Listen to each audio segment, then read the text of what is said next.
சைத்தானுடைய பயானை திருக்குர்ஆனிலே கேள்விப்பட்டிருக்கிறீர்களா? 14வது அத்தியாயத்தின் 22வது வசனம். அந்த சைத்தான் மக்களை பார்த்து செய்கிற பயான்.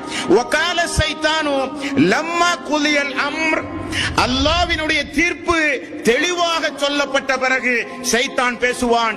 இன்னல்லாஹ வஅதக்கும் வஅதல் ஹக் வஅதுக்கும் ஃபஅஹ்லஃப்துக்கும். அல்லாஹ் உங்களுக்கு ஒரு வாக்கு தந்தான், நானும் உங்களுக்கு ஒரு வாக்கு தந்தேன்.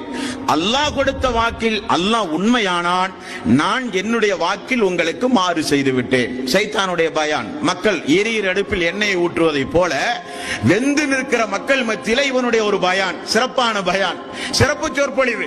அல்லாஹ்வும் வாக்கு கொடுத்தான், நானும் வாக்கு கொடுத்தேன்.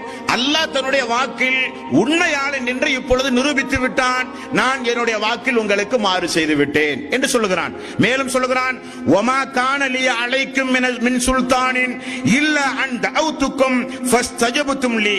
நானும் உங்களை அழைத்தேன், அல்லாஹ் உங்களை அழைத்தான்.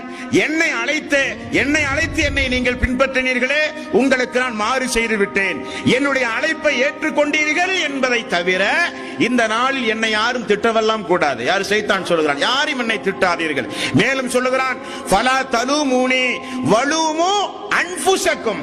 என்னை யாரும் ஏசாதீர்கள், உங்களை நீங்களே ஏசிக்கொள்ளுங்கள். உங்களை நீங்களே ஏசிக்கொள்ளுங்கள், என்னை யாரும் ஏசாதீர்கள்.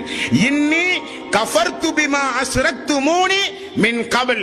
மேலும் நீங்கள் இணை வைத்தீர்களே, அதற்கும் எனக்கும் எந்த சம்பந்தமும் கிடையாது, அதற்கும் எனக்கும் எந்த அணுவளவும் சம்பந்தம் கிடையாது என்று சைத்தான் ஒரு பயானையும் மறுமை நாளிலே செய்வான் என்று அல்லாஹ் தஆலா அவனுடைய அருள்மறையாம் திருமறை குர்ஆனிலே குறிப்பிடுகிறான். நண்பர்களே,